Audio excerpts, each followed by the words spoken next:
Hi everyone, Miranda Sanchez here with Kingdom Hearts expert, Jonathon Dornbush. Hey there. So, we have something very exciting. Yes. You played Kingdom Hearts 3. It's a real game. It exists. Oh my god. It's a miracle. Okay, so it's been a very long time, and so there's some people out there like me who maybe haven't finished all of the games because there are so many. And then we know a lot of people out there too just have never gotten into them and don't really know where to start. Yeah. So, Jonathon, please help us know where to start, which I think is a little obvious, but... Yes, yeah, we were talking about this. The obvious place you do want to start is Kingdom Hearts 1. Surprise! Yes, I know, surprise. The best way to go about that, though, is on PlayStation 4, there's the Kingdom Hearts 1.5 plus 2.5 collection. There's a lot of decimals in play, I'm sorry. But that or the 1.5 collection on PS3, those are your best bets to play Kingdom Hearts 1, which is the foundation of the story. It's what you need to know to understand who Sora is in the story and what Donald and Goofy and Mickey are going on, like why they're all involved in this. You need to start with 1. It's obvious, but because the series goes back in time a few times, you don't want to start the furthest point back in the time. I've heard a lot of people, the reason we bring this up is because we have seen people bring up, hey, should I start with the prequels? Like, do I need to go chronologically? Like, that's not what you need to do. Start with the first, get the foundation, and then we go to the rest. Yeah, if you were going to start with the prequels, that would be starting with the mobile game. The mobile game is actually the thing that takes place all the way back in the past. Wow. So that's where you would start. You would be very lost if you just play. It would probably be fun, but you would not understand why most of those things have started happening.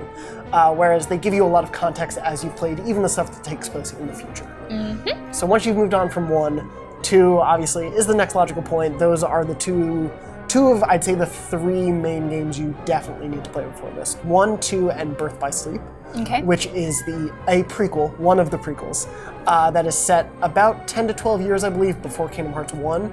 It sort of introduces who the main villain is from his origins and why he's doing what he's up to, and also introduce a couple other key Keyblade wielders. I'm going to say key a lot. That's a terrible pun, I'm sorry.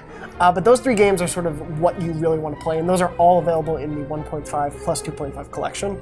So Makes it easy. That is an amazing place to start. Yeah. And as you go on, you can play some of the other side things, Chain of Memories, 358 over 2 days, stuff like that. It's fun, but it's not necessary for the whole. Yeah, and there's also a manga out there. I don't know how good it is at adapting the Kingdom Hearts story. As we know, it's like very complex. Yeah. But they do have different iterations of it. I know they have for Kingdom Hearts 1, 2, and I think 2 or 3 of the side stories. Yes, I had been reading the original Kingdom Hearts manga when it was coming out, sort of like book by book, and it worked really well. It was much more humorous, I'd say, because it's surprisingly serious a lot of the time, Kingdom Hearts. Yeah. But there was a lot more humor in it, but did get you sort of the beats of the story and understanding of who those characters were. So it's not a bad place to start if you don't have hundreds of hours to invest in the series. A good alternative considering that Kingdom Hearts 3 is supposed to come out this year, yes, correct? Yeah, that is what they're saying. We're going to hopefully find out the release date next month, they've said, so that would be June.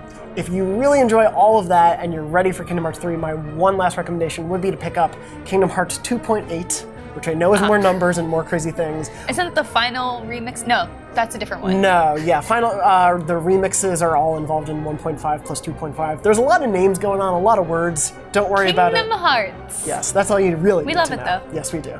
But 2.8 essentially sets up its sort of the final prologue. Final chapter prologue is what it's called. Right, because and it then truly there's also is the final remix versions of the originals. Yes, yeah. There's a lot of finals going on. None of it's that final yet.